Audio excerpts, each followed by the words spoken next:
Welcome everybody to today's online event for MECLA, or with MECLA, the Materials and Embodied Carbon Leaders Alliance. As we start today's event, I would like to acknowledge the traditional custodians of country throughout Australia and their connections to land, sea and community. I'm speaking to you today from Gadigal land, and I pay my respects to elders past and present and extend that respect to all Aboriginal and Torres Strait Islander peoples participating today. My name is Hudson Worsley from Precinct, and I have the pleasure of being MECLA's chair. Thank you so much for dialing in. Whether you are in lockdown or not, thank you for making time for today's event. We have a terrific agenda, a packed agenda, and so it's fantastic to have 276 MECLA members and friends dialed in. Speaking of numbers, I'm very happy to tell you that we now have 93 founding members of MECLA. And as we come to the end of our first year, we will be closing off the founding list at the end of this month. We'll welcome others, of course, but under a different membership category as we move on.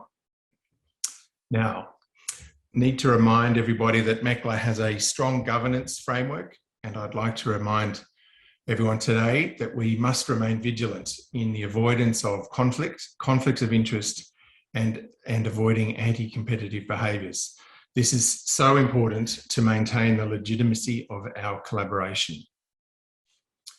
Please note today's event, we are recording it. That recording will be available at the end of the session, care of our LinkedIn page, but note that it's being recorded. Usual Zoom rules apply. Please mute yourself and put your full name in the Zoom label just so others can see who's dialed in. The purpose of today's event is twofold. Firstly, we have a report back from each of the working groups. You have probably heard me talking about the do tank. MECLA is a do tank, and it's the working groups that do the doing. So it's a great opportunity to hear from the chairs of each group. We'll actually be going in reverse order today. So starting with 5D, the other materials group, and then working all the way to working group 1, the demand signal. So that in just a moment. The second half of our session today is a spotlight on timber. We've heard that timber is a material that is increasingly used in construction, in the built environment. And so we're hearing from industry specialists, an architect and a construction company that use timber in their day-to-day. So it'll be great to hear that. The next in our series of spotlight events. All right, so let's get underway. We have 5 minutes available for each working group chair, and that will be ruthlessly enforced by Monica in the background there. Because of the tight timeline, we won't be taking Q&A for this part today, but you're encouraged to use the Mentimeter tool and send in comments. Have a look in the chat and get the details there. And there's a slide on the Mentimeter as well. Provide comments to share with the working group and the presenters for after the session, but we'll roll through fairly quickly to make sure that we cover everybody. So let me introduce Katie McElhorn from Working Group 5D with a focus on the other materials group. Katie, over to you, please. Thank you so much, Hudson, and I'll do my best to stick to the 5 minutes, knowing how ruthless we're going to be. I acknowledge that I'm presenting to you today from the lands of the Awabakal people, and I also pay my respects to past, present, and emerging elders. And also, before we get started, I'd like to also acknowledge and introduce my co-chair, Katie Fowden of Pine Timber. I couldn't have done a lot of the work we've done to date without her support, so thank you, Katie. I know you've been working very hard on the timber presentation later today. So when it comes to MECLA and embodied carbon, other materials include all materials apart from steel, concrete and aluminium.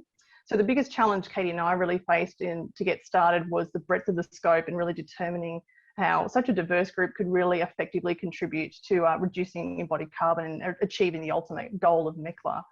So we took the work from the very early brainstorming sessions to come up with a broad purpose, which you can see there, which is to establish a representative network of construction material suppliers and with a demonstrated interest and commitment to decarbonisation.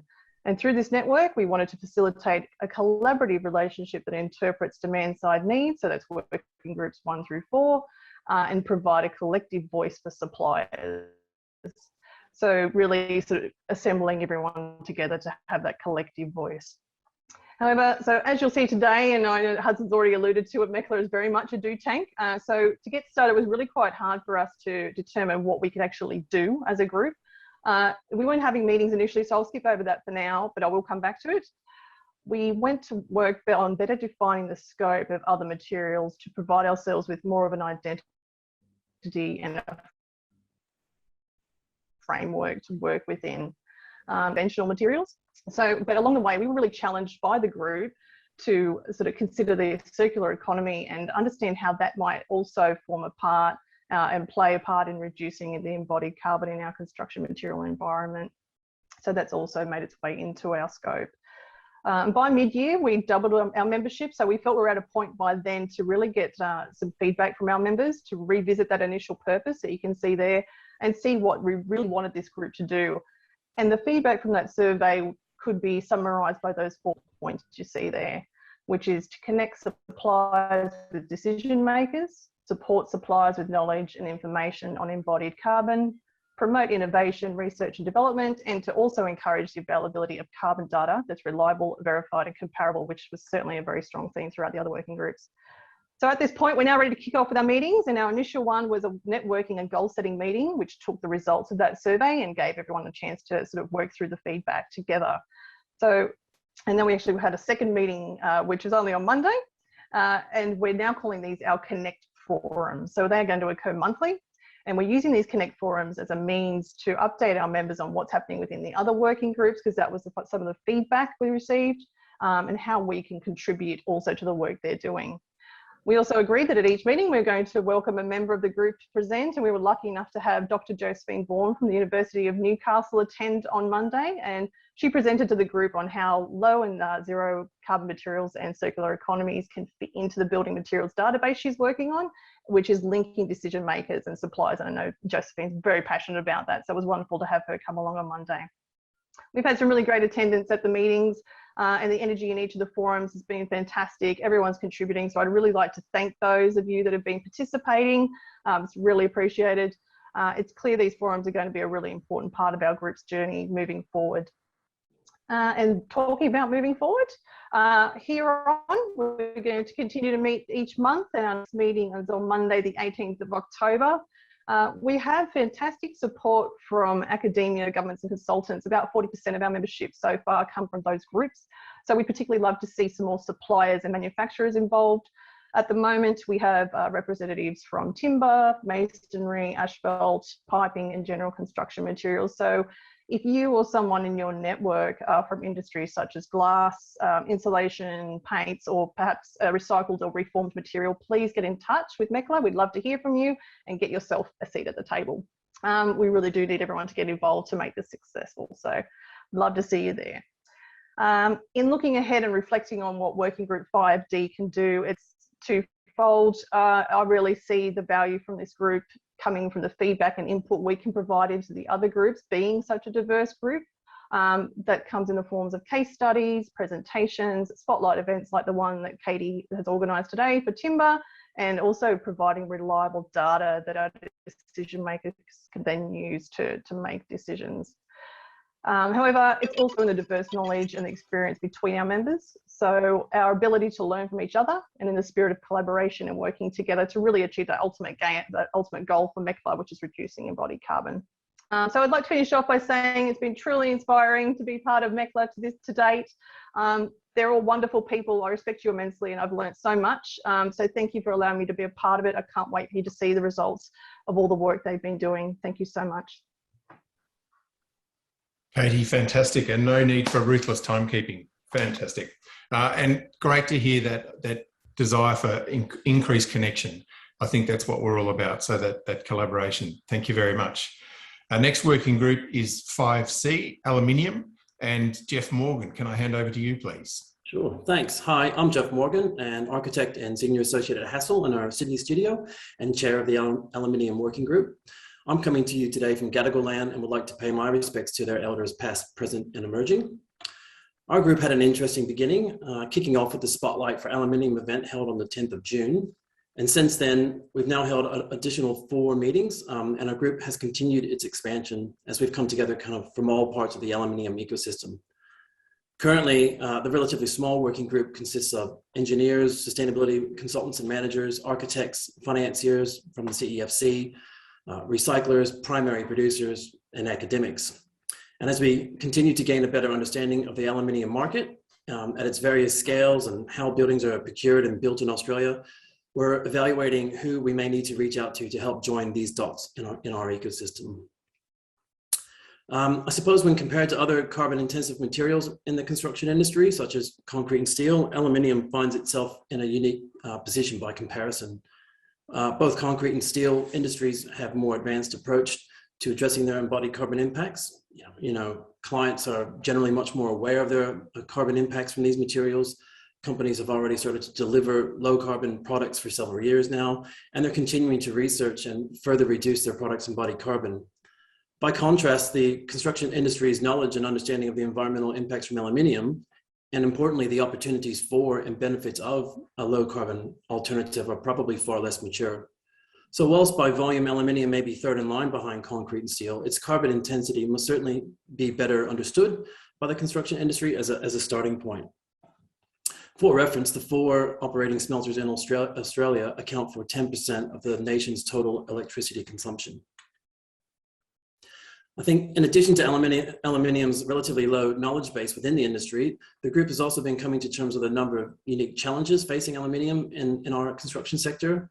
And as I'm sure you're aware, our national grid is still currently fed predominantly by coal. So whilst our grid is beginning to more rapidly decarbonize, the reliability of the base power required to operate our smelters may likely see their operation continue with coal until the challenges around renewables are addressed.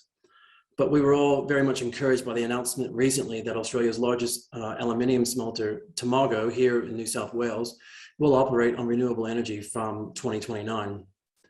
From a construction and fabrication perspective, Australia's manufacturing capabilities and capacity have been dwindling as large-scale facade fabrication has continued to move offshore with competition from China and Southeast Asia predominantly.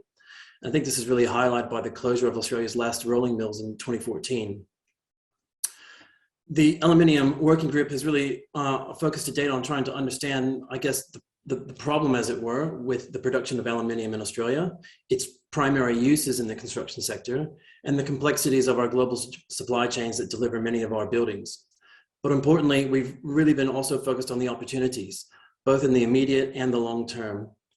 Looking at global benchmarks and case studies, we know that there are alternatives for low carbon aluminium that are available now. So, what are the barriers to procurement? What is the possibility of developing Australia's own low carbon product?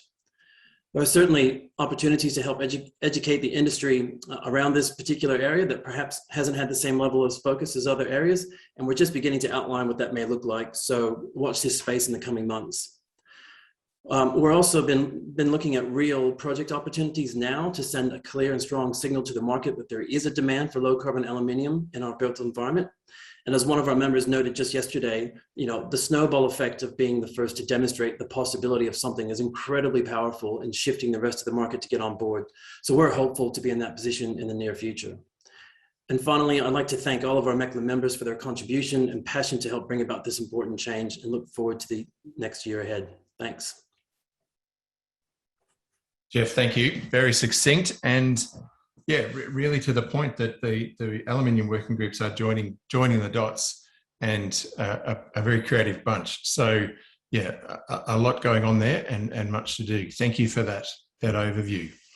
Now, our next group, 5B, is the concrete and cement group. It's actually going to be Ali Kashani who presents today. So Ali, are you there? Yes. Thank you so much, Hudson. Can you hear me? Yes, you're on. Great. Thank you. Hello, everyone. Welcome all the participants to today's session. So my name is Ali Kashani, and I'm the chair of Working Group 5B, and the co-chair is my colleague Deepali. And so we are looking in the concrete industry and cement industry, as you know, that the concrete is the most used construction materials. And in terms of the carbon intensity, is the highest construction materials in terms of the carbon intensity. And in terms of the making it low carbon and also up to way to make it zero carbon is a very hard task because of the process of making cement and the chemical process that happens in order to produce cement which emit carbon dioxide. But we have done very good progress so far in order to see what can be done at the present and what would be our pathways into the future. So we had our meetings every month, and we had 6 meetings so far. So we had a series of short educational presentation by members to promote low carbon cement and concrete, to just to show what opportunities are currently available. And also we realized some topics that links to obstacles and opportunities aiming to increase supply and demand of low carbon concrete. We also designed a survey to have better understanding of the obstacle, limitations, opportunities, knowledge gap, and the role of stakeholders, both in supply and demand for transition to low carbon and zero carbon cement and concrete. Which the survey is still live. So I'll put it in the chat box. If you haven't done it so far, please feel free to do the short survey. It's just only less than 5 minutes of your time. Currently, we have around 35 members in our working group, and we got representatives from major stakeholders in supply of cement and concrete, and also from demand sides and also from the service sides in this environment.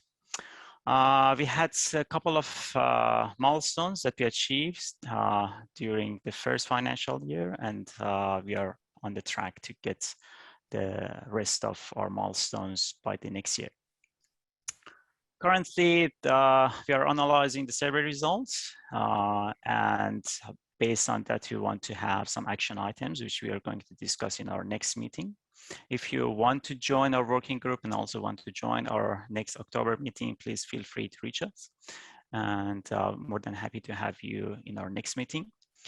And one of the elements that is really critical for us, and we want to have a better conversation on that in our next meeting, is the green star, because it's the kind of a demand is actually available to get buildings green star, and concrete can play a role on that as well. So we want to make sure have a better discussion and also better definition of some of the terms and how low embodied carbon can be incentivized. On the other hand, we got the Australian Cement and Concrete Decarbonisation Roadmap or Pathway, which is due to be released in October, and we are really looking forward to have that. And based on that, we are going to meet again, perhaps in November or December, and discuss the action required to be taken by the industry based on that roadmap recommendation. So I think that's all I want to present today, but if you're interested in our working group, please feel free to join us. Thank you so much, Hudson. Ali, thank you for that. And to remind everybody, your suggestion about the survey link in the prompt, in the Q&A, pop that in there. And I encourage anybody who's remotely connected with concrete and cement to please do fill in that survey. I think the inputs there really help with the decision making in the working group. So thank you, Ali. Our next group is 5A, Steel. And Hayley, over to you, please. Hayley Jarrick. Thanks, Hudson. So yeah, hi, I'm Hayley Jarrick. I'm the CEO of Supply Chain Sustainability School. Preferred pronouns she, her. Currently joining you from Gadigal country, and shout out to Joe Carton, who's my co-chair, and all the members of my working group who are on the call today as well. So what we were doing as part of the Steel working group in this space, we're in a sort of unique position in that Steel's been working on reducing the embodied carbon of its emissions for a long time. So we did a bit of a sense check to start off with a catching the industry up on catching MECLA up on where the industry has gone in reducing embodied carbon, and then really looking into some of the barriers and that we can sort of address as to, well, then how can we help to reduce the embodied carbon of the steel industry from where we sit as a group of MECLA employees from Australia.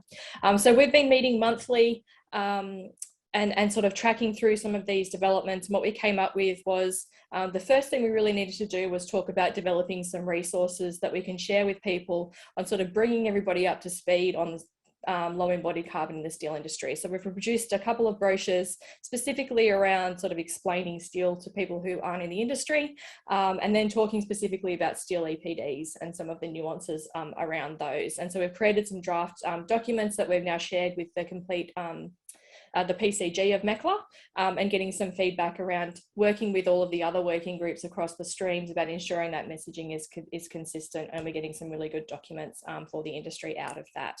So hopefully we'll be able to see those soon.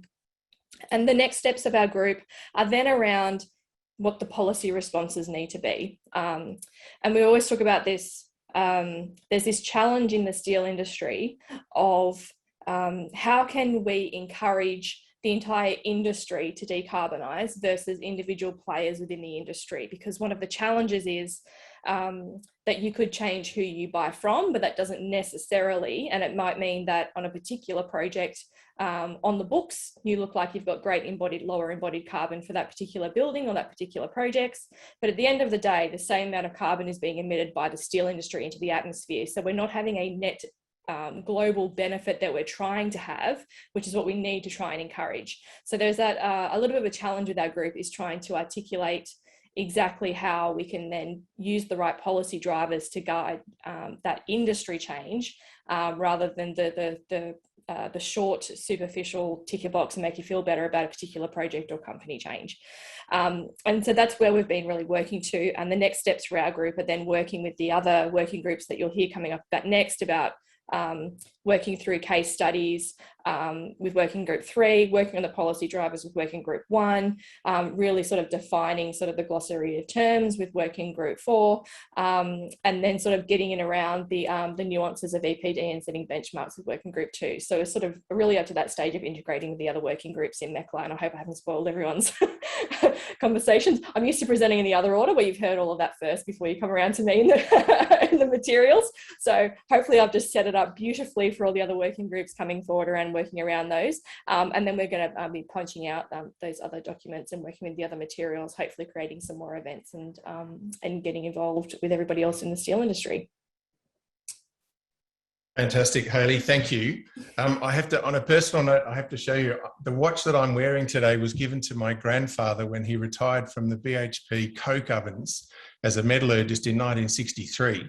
And so to see the developments in steel, I find fascinating, and I'm really watching the working group outputs with great interest. So thank you for that. I think the way you articulate the big picture and the global challenge rather than one project versus the global issue, and that integration across the working groups is what MECLA is all about. So thanks for setting that out as well. Really, really great stuff.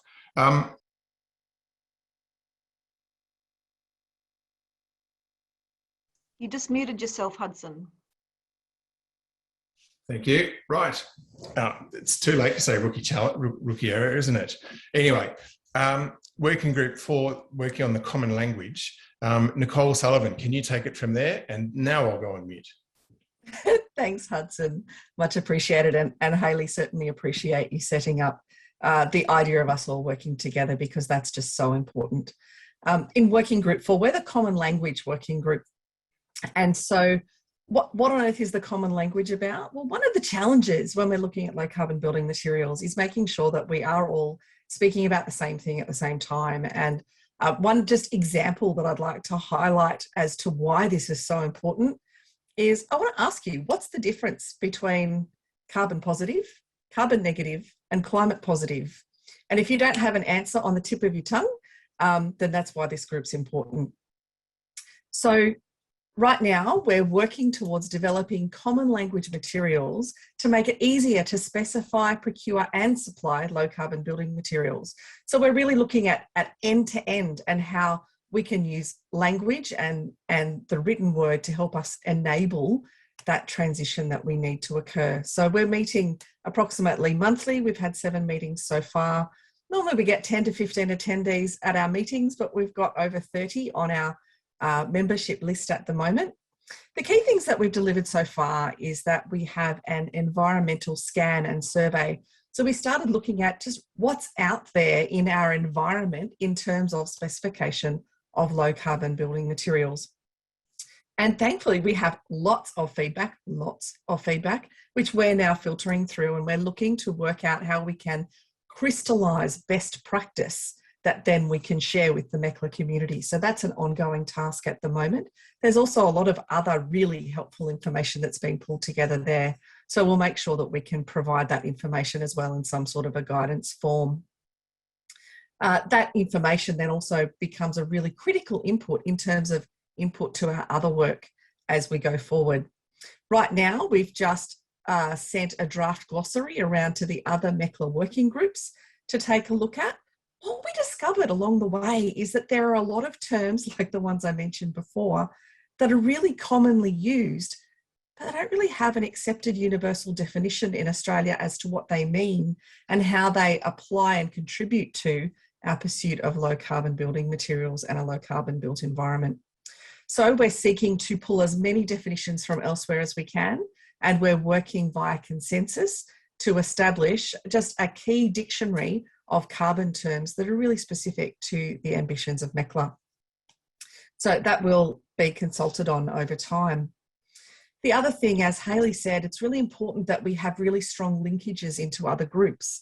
So when we look into the future, into what our group is likely to publish, we're looking at things like a clause bank of template clauses for things like specifications and contracts, so that we can all pursue the procurement of low carbon building materials in a similar manner, using similar words that the suppliers and specifiers understand what's happening, and so we can really create a strong and consistent demand across industry.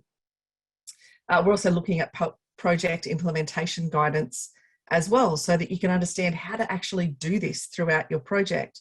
But the only way we can deliver those outcomes is with the knowledge and the inputs of the other groups, whether it's Working Group 2, looking at how we actually measure and define low carbon building materials and what kind of benchmarking we can do around that, whether it's the materials working groups, and how we can best incentivize transformation and change in each of those different materials, and the other working groups as well. So I think my time's probably pretty close to up, but lots of really exciting work going on, and ultimately there'll be some really good deliverables, which will then be enablers for industry to pick up and then move forward together so that we can consistently incentivize transformation of how we build into the future.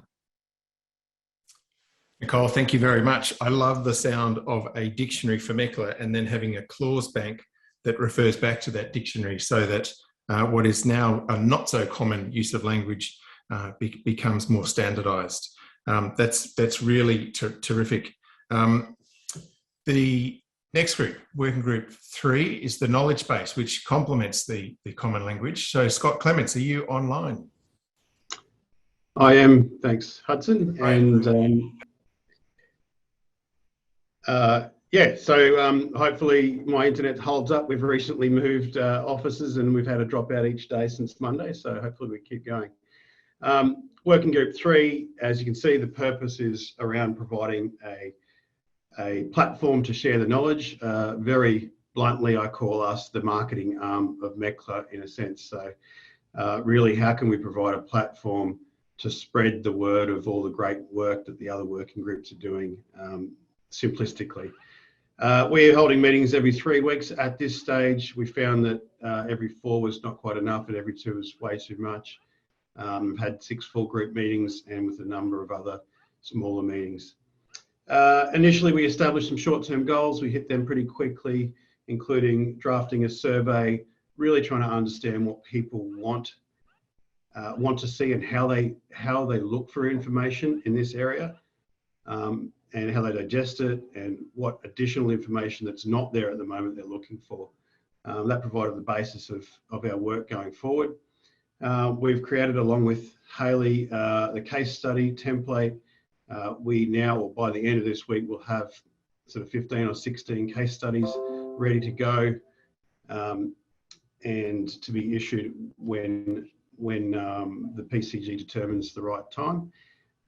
We mapped, I guess, what I'd call a client journey, put ourselves in the shoes of people that might be coming to a website or to gather information for the first time, and how they'd like to run through and find that information that was there, which obviously provides the basis for the next steps. Recently, we've come up with a bit of a wireframe for a website, as well as drafted some marketing tactics along with it. If we can go to the next page, thanks, Kathy.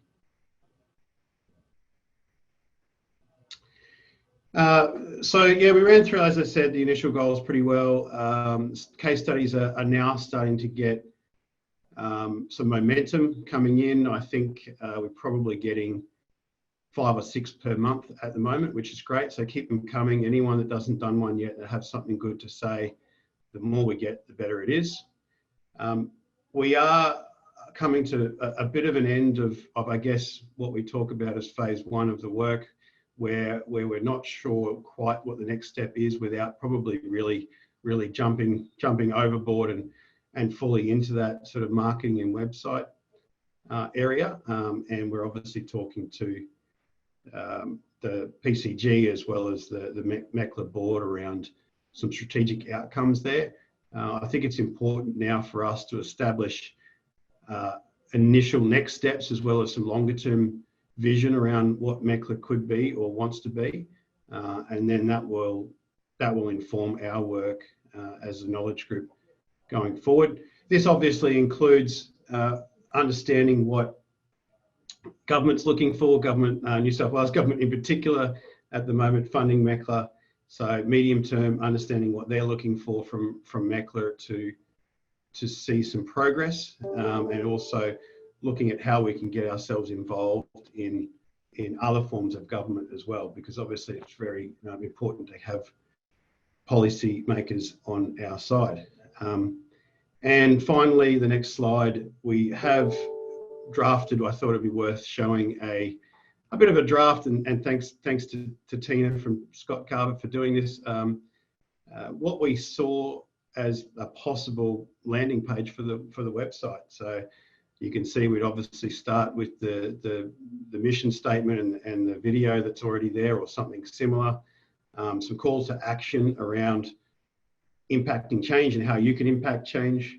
Obviously a latest news section, and then down the side, we thought that those key 7 areas were the ones that people would want to navigate through the most. So the next step with this is to issue, or we have just issued, the wireframe, and that to the rest of the groups. We're looking for feedback. How does this work for everyone? What needs to change? What needs to be added? That's it. Thank you.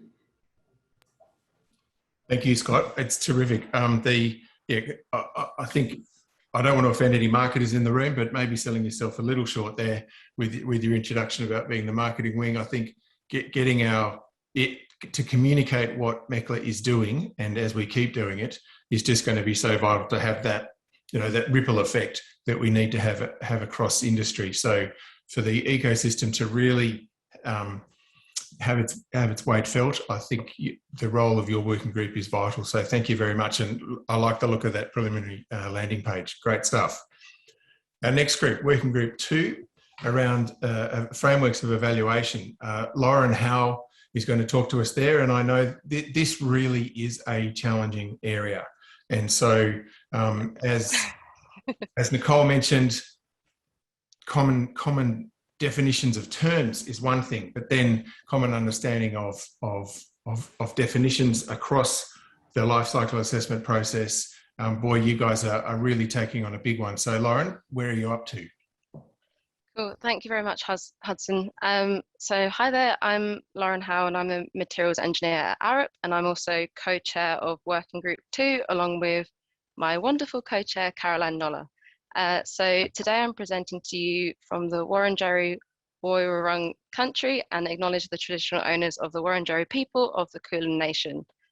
So the purpose of Working Group 2 is to define a best practice embodied carbon evaluation framework. Currently, we have 35 members within our working group, and we have chosen to split the group into 4 main subtasks that I will present to you on the next slide.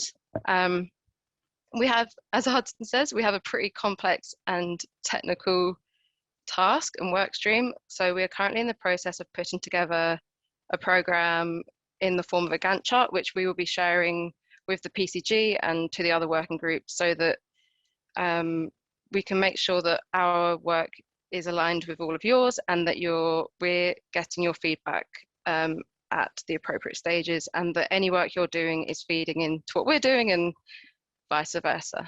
So we just want to make sure that our processes are transparent and that they allow for input and feedback from all of who wish to provide it.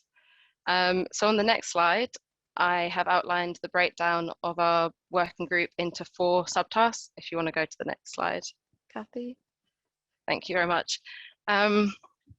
So I understand that this diagram is a little bit complicated. I just wanted to emphasize and present the different work streams of the different subtasks within our group and how they align to each other. So firstly, looking at subtask 1, the aim of this subtask is to identify and map the hierarchy and relationship of standards related to embodied carbon. So to date, we've collated and classified over 140 standards into the categories of materials, ISO standards, and industry measurement and reporting. And we are now reviewing these standards for relevance to material and product level, building, and infrastructure. And we're starting sessions. So this subtask is being led by George from Standards Australia. So he's starting to have sessions with key stakeholders to understand the implications of changes to standards to start to bring in embodied carbon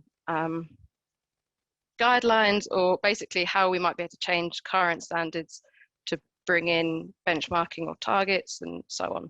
Just started to explore that area.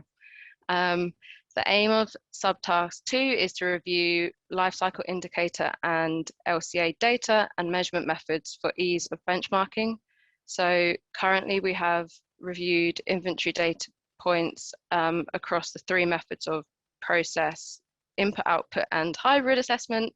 And this we've done to evaluate the resulting variances in average values between the methods. This is quite complicated, and we're in the process of organising a technical meeting to further understand these methodologies and their variances, particularly with respect to the definition around embodied carbon. And for this technical meeting, we welcome anyone who feels that they are a practitioner in this area, and we are also going to be going to people outside of the MECLA community for input on this. So then looking at subtask 3, this subtask is looking to define best suited comparable units at a material, building, and infrastructure scale. So we are currently focusing initially just at the material level, but then we'll be scaling it up. So to date, we've brainstormed functional units and collated benchmarking methods. So we've now outlined 7 possible methodologies for benchmarking, and we've started to demonstrate these quantitatively for 2 examples of concrete and steel to see how it changes with the 7 different methods.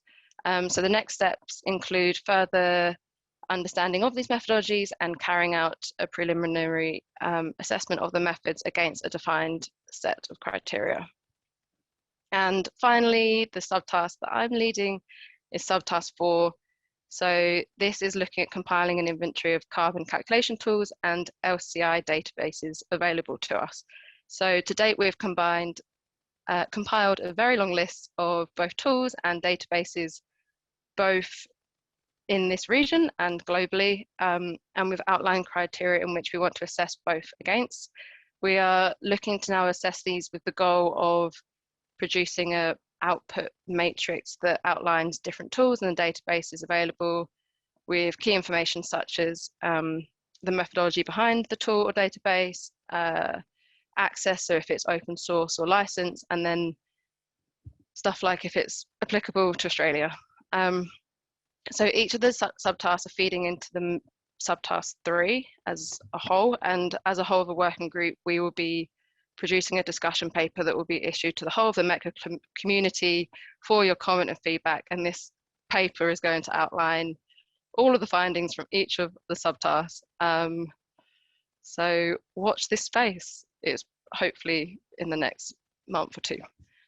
So I would like to thank each of the members of Working Group 2. I think also the wider MECLA community and the PCG.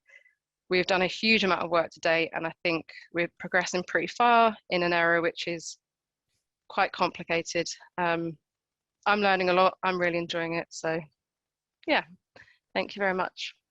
Lauren, thank you for that. And yes, I reiterate thanks to the group, you and Caroline as chair and co-chair, but also everybody who's contributing. It really is a technical minefield, and the way you've set out the map of the subtask there is a very helpful way of understanding how to navigate that minefield. The interconnectedness with other groups is clear there, as it was with the last working group to present. So thank you. Your efforts, it really is a feat of endurance as well as intelligence. So thank you very much.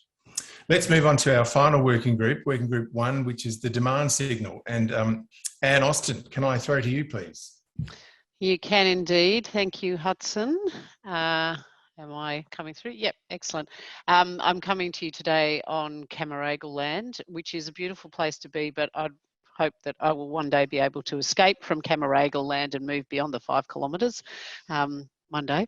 I'd like to think we saved the best till last. We've been having a lot of fun in Working Group 1. We have been focused on an entirely different space to many of the other groups who have been delving into the deep and technical complexities of embodied carbon. We've been looking more at the motivational complexities of what does and doesn't drive people to choose to specify or use low and no embodied carbon materials. So our purpose is to increase demand for low and no embodied carbon materials so that our suppliers are more confident, have more confidence in investing in different technologies and innovation in that space. So we have a perpetually growing group and lots of very hands-on involvement, and a shout out to Daniel Prohaski, my co-chair, and to the rest of the group. We've had great participation so far, so you can see that we've been meeting monthly from February, and initially there was a small group of 12 of us in some of our early meetings, and more recently we're up to regularly over the 25. There's about 35 of us who are on the books. We have set ourselves a particular pathway to work towards some ideas that we want to test with our fellow working parties around interventions that could increase demand. So first of all, we made sure we were focused on who we were trying to influence, and with the use of the survey that was sent out, we identified 4 key players that we think we need to shift. They're policymakers, government clients, non-government clients, and the design fraternity. We recognise that there are many other players who are influential in the demand journey, but we thought that those 4 were pivotal. And so we have been trying to think of interventions that would shift those people to make new decisions in relation to embodied carbon.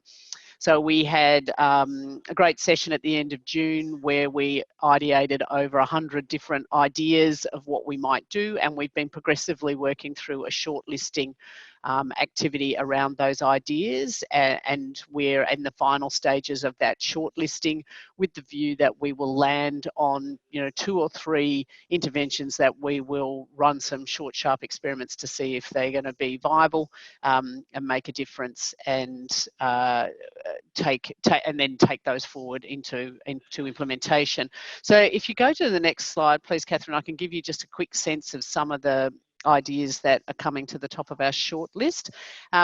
So we've got 13 ideas that we're trying to whittle down at the moment, and these are just the headlines of those. They range from anything from an embodied carbon version of the ARENA grant process, which was focused on renewables. We're saying, what if we had some sort of grant process that people could tap into, to things that influence the planning regulations and requirements. So perhaps if there was a requirement to measure and disclose as part of planning requirements, or a carbon budget per square metre built into the building code, some of those sort of policy-based requirements might really drive a different level of demand in this area.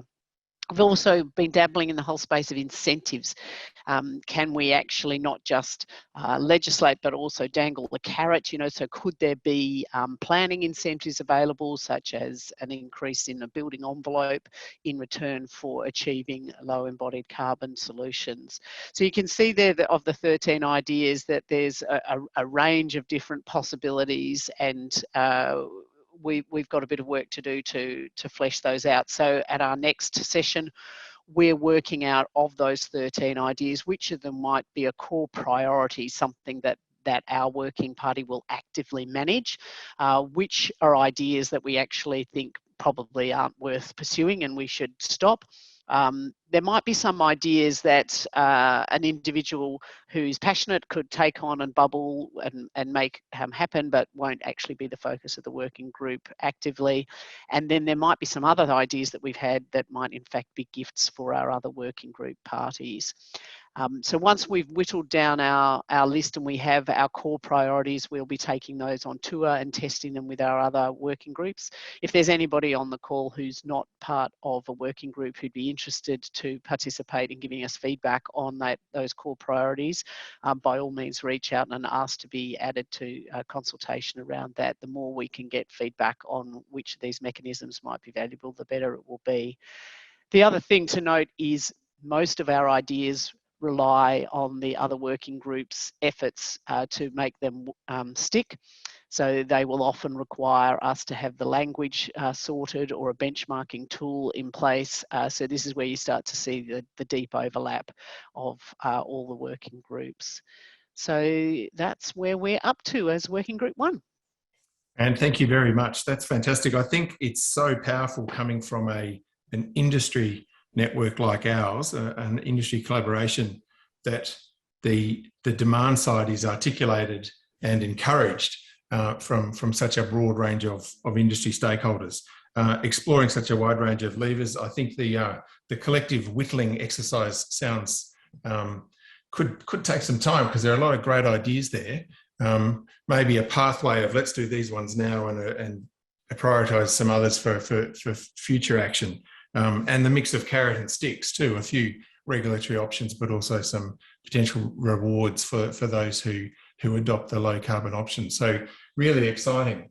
Thank you very much. Also great to hear. I think every chair there has talked about the need for coordination and interdependency with the other working groups. And that's really testament to the collaborative nature of MECLA and the people involved, and also a reflection of the complexity of the ecosystem we're dealing with. There is no one solution here, and we can only work on it together to be effective. So thank you. I'm very happy to say we're on time. The working group chairs have been, and co-chairs have been, very disciplined. So thank you very much for those updates.